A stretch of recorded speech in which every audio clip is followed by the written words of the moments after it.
All right, so in this lesson, we're going to talk about run-ons and fragments. So run-ons are basically sentences that are incorrectly punctuated.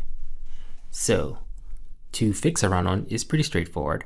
All you need to do is add any of the things that we talked about we could use to join two independent clauses. What were those? Semicolons, period, or comma with a conjunction. That's very straightforward on how to fix run-ons. Just punctuate correctly, and that's it.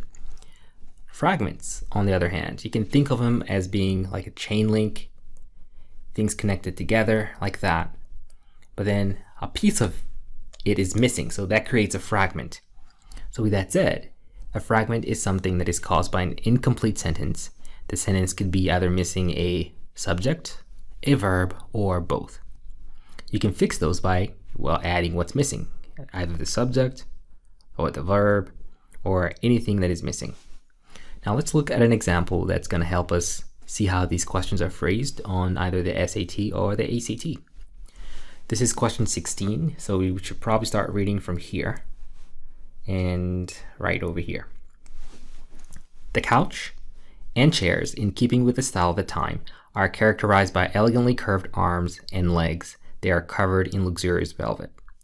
So take a moment to read this as many times as you need to and try to answer this question on your own. All right, so let's go through these answer choices. The first one says no change, which is the couch and the chairs, in keeping in style with the style of the time, are characterized by elegantly curved arms and legs. They are covered in luxurious velvet. Who is this they referring to? So it sounds like we are pretty much lost the subject here. So A would not make sense because it's ambiguous as to who they is referring to. Next is B, which says the couch and the chairs, in keeping with the style of the time, are characterized by elegantly curved arms and legs. The couch and chairs are covered in luxurious velvet. So we are adding the couch and chairs back here, but then that's redundant. It's too much repetition because we've already mentioned the couch and the chairs earlier in the sentence. So we're going to avoid B. Let's try C. The couch and the chairs, in keeping with the style of the time, are characterized by elegantly curved arms and legs and are covered in luxurious velvet.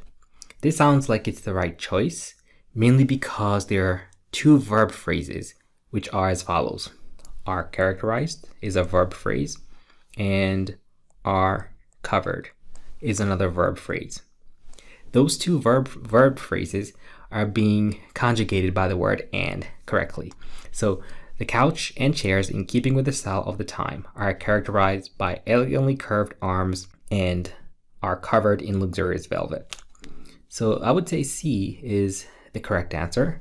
D is incorrect because this comma here would be a comma splice, which negates that as an answer. So C.